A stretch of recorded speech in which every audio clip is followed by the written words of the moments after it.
Olá, sou Sérgio Campreguer e iremos aqui, então, falar sobre revisionismo histórico e nazismo em Santa Catarina. Nós vamos detalhar, então, a história, a nacionalização e o combate ao nazifascismo aqui no estado catarinense. Revisionismo histórico e nazismo em Santa Catarina. Então, primeiro, antes de darmos início, então, a esse detalhe, então, sobre a história aqui do nazismo em Santa Catarina, é preciso saber que história, né, a palavra história, ela é ambígua, porque significa duas coisas completamente diferentes. O passado e tudo o que aconteceu no passado, sem recorrer à invenção, de um lado, e, por outro, a ficção, a fantasia e a lenda. O último significado passa a ser compreendido pelo neologismo de história, e não faz parte do tema desta palestra aqui. Né? O que aconteceu, aconteceu, e nada haverá de modificá-lo. O passado não mais depende de nós, mas existiu. É um fato concreto. Cabe-nos registrá-lo. Isto é história, e é fazer história. Santa Catarina e a sua colonização. Então, nós temos aqui os prussianos chegando às terras catarinenses a partir de 1850. Né? Entre 1823 e 1830, aparecem os primeiros prussianos no nosso país. Tá? Haviam conseguido do governo imperial de Dom Pedro II cessão de terras no sul do Brasil, assim como outros colonos europeus. A recém-proclamada independência, e não contando mais com um novo imperador com a ajuda portuguesa, foi necessário, então, fomentar a imigração aqui. Então, chegam os prussianos, em 1872, voluntários da pátria blumenauenses, e nós temos aqui a confeitaria Katz, né, a registro da presença judaica em Blumenau, que ocorre em 1868, em 1890 e em 1891. O comerciante Samuel Katz, no centro de Blumenau, instalou a sua fábrica de gasosa, Bombonier, padaria e confeitaria, e em 1923, o Samuel retorna para a Alemanha. Eu estou estudando o caso e estamos verificando aí o motivo dele ter ido para a Alemanha e não ter mais retornado a Blumenau. Tá? Blumenau, no centro, em 1940, uma região rural. Né? Até essa época, o Brasil, de uma maneira geral, 70% vivia na área rural, tá? E 70% da população em Blumenau era de origem alemã. Então, a ferrovia aqui, a ambição dos alemães, era chegar até Buenos Aires. Haja visto que tinham construído uma edificação, uma ferrovia na África, e estavam aqui com a ambição de chegar até Buenos Aires.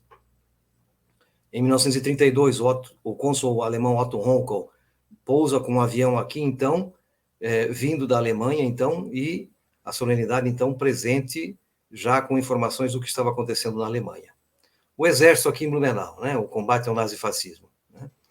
Em Blumenau chega em 1909, né, com a presença, então, de um contingente em 25 de outubro, fica por um ano aqui, retorna ao Rio de Janeiro, né? E em seguida, em 1939, de forma definitiva, o batalhão então se estabelece em Blumenau. Né? Recebidos aqui então no centro de Blumenau, vindos de Valença, no Rio de Janeiro, no dia 11 de abril de 1939, se estabelece em Blumenau então no bairro Garcia, anteriormente acantonados na Sociedade Ginástica Blumenauense, a tropa do batalhão ficou acantonada ali, o atual Colégio Dom Pedro II, e a Sociedade de Atiradores, o atual Tabajara Tênis Clube. A tropa organizada, então, aqui em Blumenau, e no Vale do Itajaí, então, nós temos aqui, então, a ideologia nazista em Blumenau. É preciso, então, afirmar aqui que 70% da população é de origem alemã, né? Blumenau era o principal foco da propaganda e da desagregação e o motivo de providências governamentais para o fim do trabalho nazista, bastante adiantado aqui. Então, antes de a gente dar início aos detalhes aqui do que foi o nazismo na região, é importante, então, saber que no Brasil, fazer apologia ao nazismo é racismo, né? E ao racismo é crime colocado em lei, então, pela lei número 7.716, de 89, e atualizada em 1997. A pena, 2 a 5 anos de prisão por multa, injúrias, motivadas por elementos referentes à raça, à cor, à etnia ou religião. Tá? Em Blumenau, então, os grupos nazistas, então, participam, então, aqui já em 1929, observem, 4 anos antes da tomada do poder de Hitler na Alemanha, então, em Rio do Sul já tinham grupos nazistas, né? E o ambiente aqui é antinacionalista. O dirigível Graf Zeppelin surge no horizonte, nos céus de Blumenau, então, e aqui traz livros, jornais, informações, trocam código Morse com a população local. Né? O agrupamento nazista em Blumenau é significativo, aqui na escola, atual escola Machado de Assis, todos identificados, então, pela polícia do exército aqui na região na época, né? O Major Lara Ribas. A juventude hitlerista em Blumenau, então, tem toda uma situação idealizada, então, de fazer com que a propaganda seja incutida, então, na mente desses teuto-brasileiros. Tá? A Nova Alemanha, o Partido Nacional Socialista, intensifica a sua propaganda, despertando o sentimento hitlerista na população, e a bandeira suástica ornamenta a sede consular aqui em Blumenau, né? Onde hoje é a Biblioteca Municipal. Desfiles nazistas, com as pessoas fazendo a saudação nazista, acontecem em Blumenau. Esta Blumenau, desta época, tem 15 mil quilômetros quadrados, vai da Foz do Rio Itajaí até o Alto Vale, né? E o integralismo aqui está de mãos dadas com o nazismo, né? Na próxima imagem, a gente vai ver, então, o cruzador Karlsruhe, em 1934, esses oficiais e marinheiros, que são recebidos, exaltados pela população, no Natal de 1934, na qual esse cruzador, então, tem uma missão especial de estimular o empenho da contribuição à mãe pátria para a consolidação da nova Alemanha. Aqui é um ambiente antinacionalista, anti-Brasil. Desembarque dos marinheiros em 34, aqui num porto de Blumenau, né?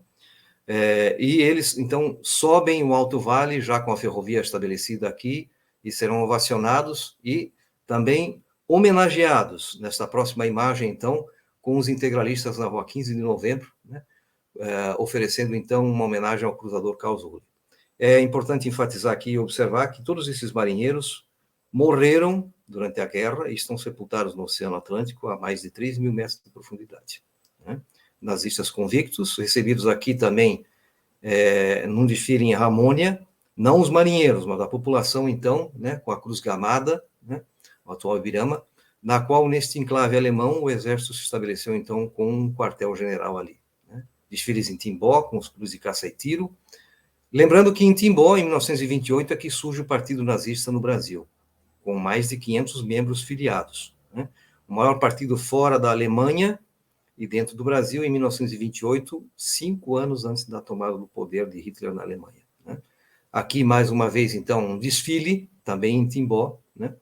Eram elementos, então, que moravam no Brasil, mas rejeitavam a nacionalidade brasileira. E a religião aqui, então, predomina também, com o pastor luterano, promovendo, então, a propaganda, né? Aqui um caminhão da AIG, a empresa industrial Garcia, levando, então, os partidários numa igreja aqui no Badenfurt, né? Simpatizantes do nazismo em Timbó, né? O pastor fazendo a prédica diante do altar, ladeado com as bandeiras nazistas. E também aqui em Dalberge. Então, veja ali, o nacionalsocialismo converteu pela prédica do pastor luterano e educou pela rigidez do professor, e a igreja luterana em Ramônia e Ibirama. Tá? É porque na Alemanha, Hitler destitui o pastor da igreja luterana e coloca no seu lugar Heinrich Miller. E aqui, então, é feita a propaganda nos clubes de caça e tiro, nas escolas, nos Schiedsvereins e também nas igrejas. Então, um sepultamento ali anterior na imagem, né, em Ibirama, todos eles ornamentados, então, com os uniformes nazistas e as bandeiras nazistas, então, nesses sepultamentos. A próxima imagem é um cartão postal, então, enviado a Blumenau, Heil Hitler, comentando sobre as novidades que estão acontecendo na Alemanha do dia 8 de dezembro de 1936. O governo Vargas é a repressão generalizada, então é preciso proibir a língua alemã, a língua italiana, né, e isso é feito a japonesa também, que não era o caso aqui na nossa região. O Major Lara Ribas, que a sua memória seja eternamente abençoada, vai então promover e editar um livro chamado O Punhal Nazista no Coração do Brasil, né? Essa edição é feita em novembro de 1943, e o sentimento hitlerista consegue muitos adeptos e simpatizantes aqui na região. Isso aqui é Rio dos Cedros, armas vindos, então, da Itália, e o treinamento fascista junto com os nazistas. Essas armas serão capturadas pelo Exército Brasileiro, na próxima imagem, né? Nós temos aí o armamento, então, apreendido pelo Exército no Vale do Itajaí, consistente, né? E todo identificado aqui, então. E na próxima imagem, então, nós teremos aqui a bandeira capturada com carimbos nazistas sobre a bandeira do Brasil de 2 elementos que retornaram da Alemanha e colocaram carimbos, na qual cada carimbo desse é um estado que ele passou na Alemanha, né? Moravam no Brasil, mas rejeitavam a condição de serem brasileiros. Então, todo esse material, né, que está aqui nessa imagem, material apreendido, né, o busto do Hitler, a bandeira, né, a águia, todos esses livros e jornais vinham ou por navio ou pelo Zeppelin. E jogava, então, esse material, né, e nessa condição, então, foi decretada em 1938, então, a proibição da língua alemã, a língua italiana e o japonês também no Brasil, né. Rui Alencar Nogueira, né, promoveu a nacionalização do Vale do Itajaí, esse livro importante, né, na qual, então, ele retorna um pouco a imagem. Ele, então, da propaganda de guerra aqui promovida pelos alemães, então, será promovida, então, a nacionalização, as escolas serão nacionalizadas, os professores virão do Nordeste, e é preciso, então, fazer com que estas pessoas, que tiveram apoio do Dom Pedro II no passado, né, e que enalteciam a história do Dr. Blumenau, que fez um belo trabalho aqui na região de colonização, pudesse, então, amar o Brasil e falar a língua pátria. Não falar o alemão e rejeitar o Brasil, então, favorecendo a Alemanha nazista. Vargas chega aqui em 10 de março de 1940, né, é recebido, então, no Carlos Gomes. Na próxima imagem, nós vamos observar, então, que ele vê uma Blumenau diversa daquela que ele tinha conhecimento, e essa imagem, essa frase é reveladora, porque Vargas é ditador e simpatizante nazista. Nessa condição, então, ele é bem recebido em Blumenau, e os alemães, então, o vê, então, como o grande líder que dá apoio também à Alemanha nazista, né? Nessa condição, a passeata na rua 15 de novembro, a companhia Hering dá o apoio, né? E o Brasil, então, está ladeado neste momento com a Alemanha nazista, né? Mas o Exército está presente e observando as contradições também do governo de Getúlio Vargas. Veja, na próxima imagem, então, um documento original, né? Um termo de cooperação entre a polícia brasileira com a polícia secreta nazista de 1937. Vargas mantém contato, então, com os nazistas. Recebe, posteriormente, né, em 40, o pessoal, né, os oficiais vindos dos Estados Unidos, e na Porta dos Fundos mantém contato com os nazistas. É elogiado por Mussolini pelos 10 anos do Estado Novo, nesta carta aqui, nesse telegrama, né? Mas a nacionalização, ela precisa estar em curso. Então, um oficial nazista é recebido no batalhão aqui em Blumenau, né? Günther Nienfuhr, né, visita o batalhão em 13 de outubro de 1940, lembrando que Vargas chega aqui em março de 1940. Günther Nienfuhr é um general, então, e ele tem a missão a seguinte: saber se as armas compradas pelo Exército Brasileiro, o governo de Getúlio Vargas, irá chegar, então, ao Brasil. Essas armas serão interceptadas pelos ingleses no Estreito de Gibraltar, e quando ele toma conhecimento disso, ele que vem da Argentina, ruma ao Rio de Janeiro e parte rumo a Stalingrado. Ele vai avisar, então, o governo alemão, então, que passa, então, a torpedear os navios brasileiros na costa brasileira. Então, rompe-se as relações entre o eixo e o Brasil. E nessa mesma data, no dia seguinte, na imagem anterior, nós temos aí o bombardeamento, então, de Londres pelas bombas V2, né, as bombas vingativas nazistas. Nesta mesma data, então, acontece o primeiro lançamento, então, dessas bombas contra Londres, né? E na imagem seguinte, na Argentina, da onde veio esse general nazista, 15 mil argentinos festejam com suásticas em bandeiras do estádio Luna Park o apoio ao Terceiro Reich da Alemanha nazista. Na próxima imagem, nós vamos ter, então, no dia 6 de janeiro de 39, a aproximação com o governo americano com o chanceler Oswaldo Aranha. Aqui na imagem, então, nós temos ali, então, em 22 de junho de 39, posteriormente, depois de janeiro, Cordell Hull, secretário de Estado americano, despede-se do general Góes Monteiro, que deixa a Casa Branca num almoço, então, próximo, então, se aproximando do governo brasileiro. Volta um pouquinho à imagem anterior, nós temos ali o Góes Monteiro não muito à vontade com o Cordell Hull, porque Góes Monteiro, nesse momento, é germanista, né? Na próxima imagem, então, nós teremos ali os afundamentos em 15 de agosto de 42, o navio Baipendi e Itagiba. O afundamento do Baipendi leva a população brasileira às ruas, que pressiona o governo, então, Vargas, que rompe com a relação com o eixo e parte, então, rumo à guerra, né? Declara guerra ao eixo, então, em 15 de agosto de 42. Na próxima imagem, nós teremos, então, essa declaração. É criada a Força Expedicionária Brasileira, com 25.334 homens, que na próxima imagem, aqui em Blumenau, então, nós teremos, então, a participação de 538 homens, teuto e ítalos brasileiros, gente que falava o italiano, que falava o alemão, né?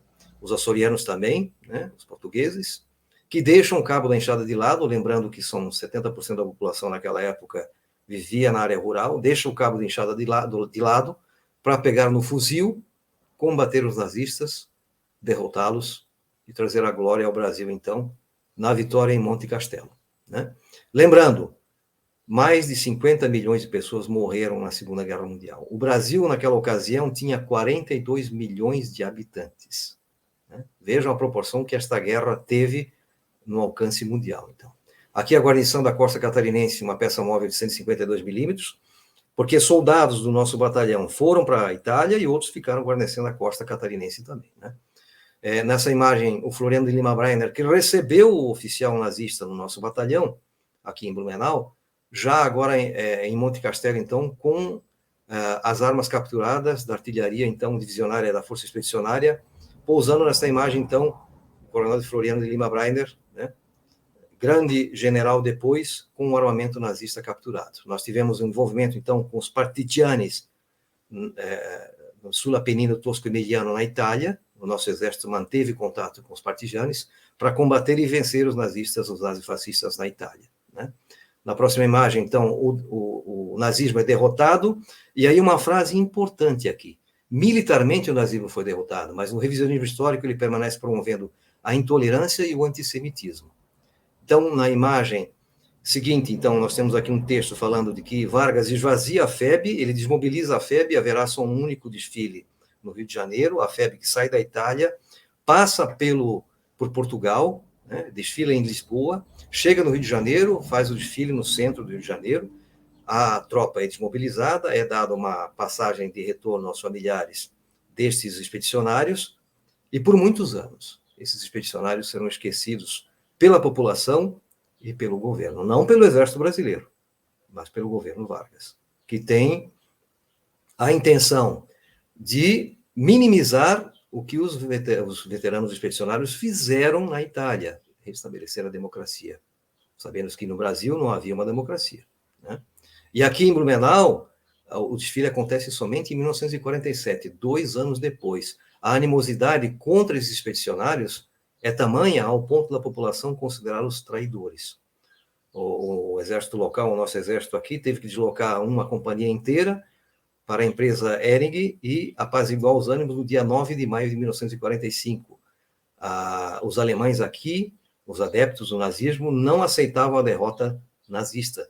E os ânimos tiveram que ser apaziguados com a presença do exército brasileiro dentro da empresa Hering, né? Aqui, então, na imagem, o desfile em 1947, né?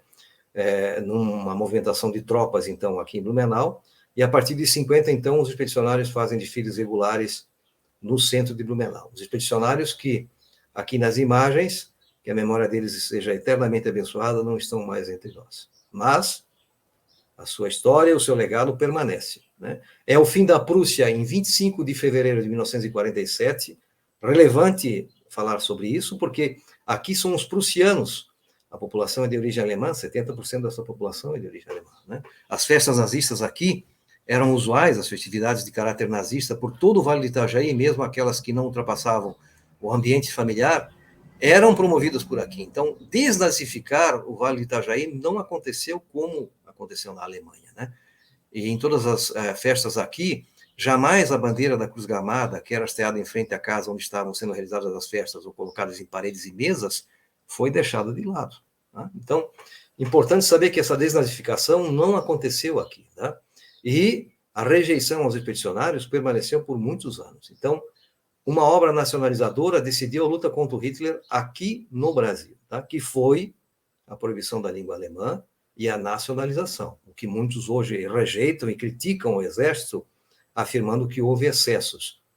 De fato, houve, mas não houve aqui, como tentam imputar aqui na literatura local, de que houveram campos de concentração, houveram maus tratos, de forma alguma.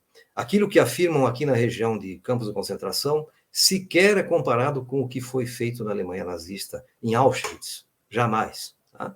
Então, aqui nós temos uma imagem de época, escolhe teu nazista, chegou a hora, né? Brasileiro escolhe teu nazista. É uma imagem aqui de Blumenau, né? E da região. Então, Edmar Morel publica no Jornal do Rio de Janeiro, então, né? Falando aqui, então, enviado aos diários associados ao Vale do Itajaí, em Santa Catarina, né? Que foi o Exército, na campanha nacionalizadora e o Magistério, que derrotou o nazismo aqui na região. O seu Silvério Bon, que está aqui nessa imagem, faleceu em 2019, que a sua memória seja eternamente abençoada, é um teuto brasileiro, né, típico, morando numa casa típica em Chaimel. Né? Ele nasceu nessa casa, próximo do batalhão. Então, em 10 de agosto de 34, ele é testemunha ocular do surgimento do batalhão e da campanha nacionalizadora, né, de tudo que aconteceu aqui na região. Né? E na Alemanha, lá com Merkel, ainda em 95, né, 50 anos depois da guerra, então, a Rainha Elizabeth é recebida em Berlim, né, e a Universidade Técnica de Berlim cria, é importante enfatizar isso, né, cria um robô chamado não programado, ele faz uma saudação à monarca, uma saudação de boas-vindas, mas não é mais a saudação nazista, não é mais o ódio contra os ingleses, né? E na Alemanha de hoje é proibido fazer a saudação nazista, como esse sujeito aqui fez diante de manifestações dos direitos humanos e refugiados que se aproximavam, então, chegando à Alemanha em 2015. É proibido e ele foi sancionado, então, na lei, né, dos gestos imputáveis às organizações institucionais da Alemanha. Né? Na próxima imagem, então, o colono teuto brasileiro integrado ao país, ao Brasil, aqui a nossa região, né, que mora perfeitamente aqui, é um teuto brasileiro, fala o alemão perfeitamente, fala o português também, está integrado à nossa região, ao nosso país. Né? Personalidades do Vale do Itajaí que são importantes aqui serem enfatizadas. Né? Theobalden nasceu aqui na região, né, em Ibirama, adotou o nome de Theobalden, artístico, mas na verdade ele era Otto Keller, ele fez um monumento em homenagem lá no memorial do campo de concentração de Buchenwald, né, e faleceu em Berlim, né, pouco conhecido aqui na região, uma personalidade extraordinária, e o que ele fez em relação à memória do que ocorreu na Alemanha nazista. Né. Na próxima imagem nós temos Marcos Konder, neto, família tradicional aqui da região, que foi responsável pelo Monumento Nacional aos Mortos da Segunda Guerra Mundial, lá no Rio de Janeiro. Tá? E também nós temos aqui o cineasta Silvio Bach, nascido aqui em Blumenau também, radicado em Curitiba. Bom, pois bem, vamos comentar sobre eles então. Na próxima imagem nós temos ali o revisionismo histórico, e eu comentei desses 3 personagens aqui na nossa região. Deformação reversível. Deformação reversível é sem deslocamentos permanentes de átomos ou moléculas, e é denominado na física de deformação elástica, quer dizer, um esforço mecânico, o metal volta à forma e a dimensões originais. Em outras palavras, não ocorre mudança dimensional permanente, isto é, com o fim do carregamento, o material volta ao estado inicial. Eu faço essa comparação com os fatos históricos e o revisionismo histórico, tá? Que é a interpretação da história com base na ambiguidade dos fatos históricos e na imparcialidade com que esses fatos podem ter sido descritos. Revisionismo histórico é a desonestidade com os fatos históricos fartamente documentados, tá? No próximo slide, então, a estande da editora Revisão na Feira do Livro em Porto Alegre, em 97. Na próxima imagem, nós teremos, então, Siegfried Hellwanger Castan, descendente de alemães com inclinações políticas solidárias ao nacionalsocialismo. Seus pais viveram na Alemanha e enalteciam o período nazista pelo relativo bom momento da economia e apoiavam o regime contra os ataques injustos dos países aliados. O Castan percebeu que as atitudes do nazismo, né, presta atenção, da ditadura ao genocídio, não caía bem a imagem do empresário bem-sucedido com paixões nacionalistas, sendo necessária a sua condição corrigir o lado que seria o mais fácil no embate, a revisão da narrativa histórica. Então ele está aí na próxima imagem, com os seus livros, o revisionista do Holocausto, Siegfried Hellwanger Castan, que foi processado pelo Supremo Tribunal Federal, perdeu a causa, já é falecido, mas tem aqui na nossa região um discípulo revisionista, que é o Wander Antônio Pugliese, um dos maiores admiradores desse negacionista. Né? O negacionismo surgiu nos Estados Unidos, no Canadá e na Inglaterra, e veio ao Brasil através do Castan. Em 30 de junho de 95, o Wander é processado e é retirado dos seus materiais nazistas pela Polícia Federal. Em 2015, ele surge, então, em 2014, ele surge na imprensa internacional e nacional também, num sobrevoo da polícia aqui, fazendo uma ação policial, é registrado, então, em fotografia, a suástica na piscina, né, e a piscina tem, por si, um formato nazista também, e em 2 de dezembro de 2014, ele surge, então, numa crítica, na próxima imagem, então, num jornal alemão que rejeita essa situação deste indivíduo aqui dentro de Pomerode, né, que faz uma propaganda nazista. Muitos vão dizer que está dentro da sua propriedade. A Prefeitura de Pomerode e a Secretaria de Cultura ou de Educação não toma medida nenhuma em rejeitar isso, né? Concordando, então, que na imprensa internacional e nacional todos apontem o dedo que todo mundo que mora em Pomerode é nazista como ele. Mas não falam que em Pomerode houveram teuto-brasileiros, genuinamente teuto-brasileiros, que cerraram fileiras com a Força Expedicionária Brasileira e lutaram na Itália e venceram os nazis fascistas. Ou que tem uma praça chamada Marlene Dietrich, que rejeitou o convite de Hitler para fazer propaganda nazista e foi uma das primeiras a comprar títulos de guerra depois do ataque a Pearl Harbor, que a sua praça está no centro de Pomerode. Então, o delegado daqui disse que faltavam provas para comprovar crimes. Como é que vai faltar com um símbolo enorme daquele? O Ministério Público também disse que faltavam a comprovação de crime, de prova para comprovar esse crime e tal. O fato é que a imprensa internacional é que tomou partido, então, tomou ação para divulgar essa ojeriza, e ele tentou um cargo político na última eleição, agora do ano passado, apagou o símbolo, mas não apagou, porque o símbolo virou 88, e os símbolos menores nazistas estão dentro da piscina. Tá? É um indivíduo que promove a intolerância, o antissemitismo na nossa região. Em 8 de outubro de 2019, a justiça absolve 2 indivíduos que colam cartazes de Hitler em Santa Catarina, em Itajaí, que são influência do Vander Pugliese. Tá? Na próxima imagem, então, a razão dos fatos, né, que muita gente desconhece e ficam puxando a retórica sempre, né, para afirmar de que a história é contada pelos vencedores, e essa história contada pelos vencedores, existe uma história escondida que muita gente não sabe, de forma alguma. No parlamento alemão, aberto à visitação pública, nas históricas paredes, de Bismarck até Angela Merkel, estão todas as placas, então, com os nomes desses chanceleres, mas não está de Hitler. Uma placa negra de mármore reafirma o período totalitário da história alemã. E é preciso demonstrar isso àqueles que desconhecem a história. Então, na próxima imagem, nós temos ali uma imagem mostrando, então, todas as placas, e no parlamento alemão também, reformado depois da guerra, os escritos em russo, que não foram apagados, foram os russos que chegaram a Berlim. Houve a situação que os britânicos e americanos não chegaram antes que eles, fica para a história a presença russa dentro de Berlim e dentro do parlamento alemão. O governo alemão atual não apaga isso, não vai apagar, porque o período de 35 a 45, a placa negra de mármore reafirma o período totalitário na história alemã, o nome de Hitler não está lá. É simbólico? Sim, é simbólico, mas é importante.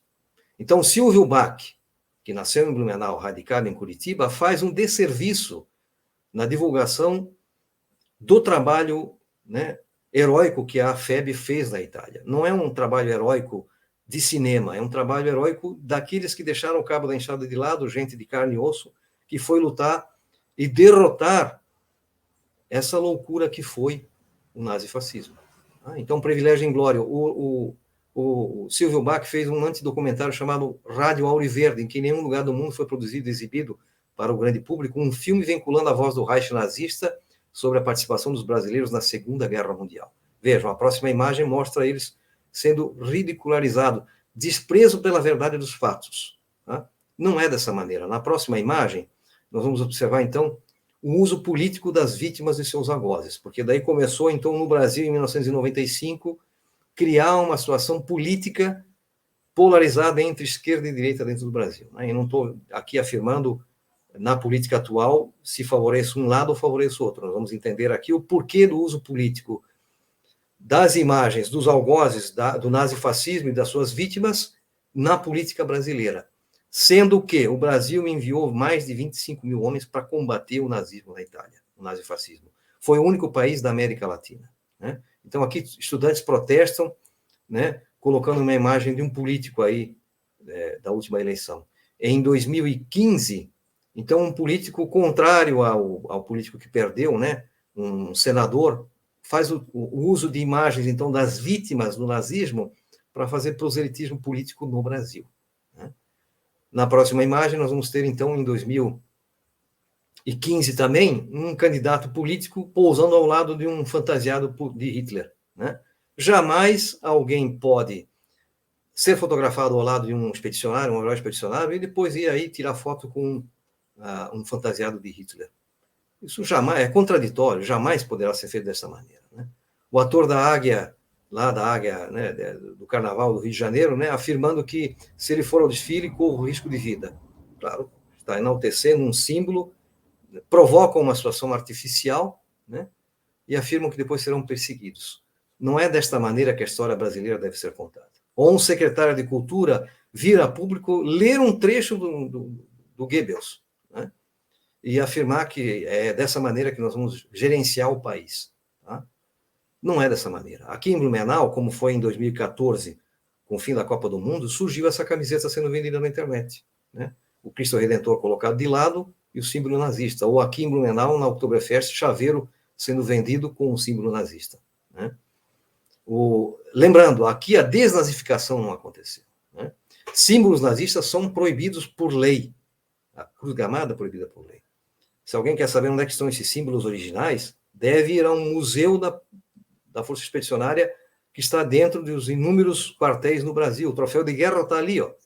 Está ali o original, né? Conquistado por esses pracinhas que deram a sua vida para combater esse grande mal. Na próxima imagem nós temos aí então, o troféu de guerra estabelecido dentro de um museu. Está no Rio de Janeiro, está em São Paulo, está em Curitiba, está no Mato Grosso, está no Nordeste, está no Rio Grande do Sul.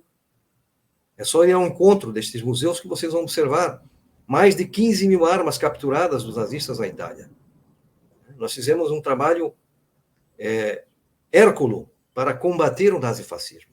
E são estes aqui, esses heróis aqui, ó, que tombaram, Rafael Busaello, ítalo-brasileiro, Servino Mengarda, ítalo-brasileiro, né? Hartwig Borchardt, Henrique Volkmann, Carlos Guede, Rudi Guede, Willy Krieger, Hermann Zink, Guilherme Krieger de Pomerode, teuto-brasileiros, gente que falava alemão, que foi combater o nazifascismo. E para finalizar, o Holocausto existiu. Não há revisionismo, não há ideia de que a história é contada pelos vencedores. De fato é, mas o que foi feito nessa guerra, né? O Holocausto existiu, não há como negar.